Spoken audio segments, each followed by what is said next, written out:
Hola amigos de Valencia, soy David Cuartillas, cofundador de Arduino, y estoy aquí para agradeceros muchísimo que os hayáis juntado hoy en este evento virtual para celebrar el cumpleaños de Arduino, Arduino Day 2021.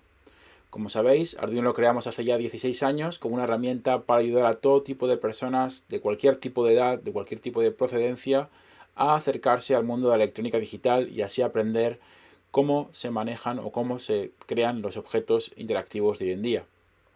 Desde entonces hasta hoy hemos pasado por muchísimas fases, hemos hecho un montón de cosas distintas, proyectos de todo tipo, desde robots hasta satélites que han ido muy alto en el espacio, hasta ahora que tenemos cosas como por ejemplo esto, que es nuestra última placa que vale para proyectos industriales y de investigación con visión por computador. Han pasado muchísimas cosas. Pero todo esto no habría sido posible si no hubiera sido por vosotros, la comunidad de Arduino, que nos ha dado soporte a los desarrolladores y desarrolladoras a seguir trabajando día tras día, creando nuevos tipos de software, nuevas placas, nuevos tutoriales y por supuesto nuevos amigas y amigos. Bueno, no los hemos creado, eso los hemos conocido en todo el mundo, como todos vosotros de Valencia.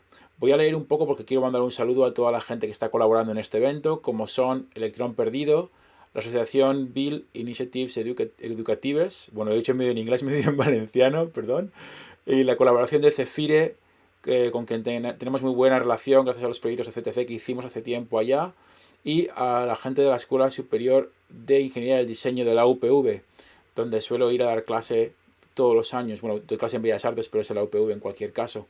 Quiero agradeceros de nuevo que estéis aquí y espero que hagáis grandes proyectos y poder verlos a través de internet. Os estaré siguiendo desde este que es mi laboratorio container. Un abrazo y hasta pronto.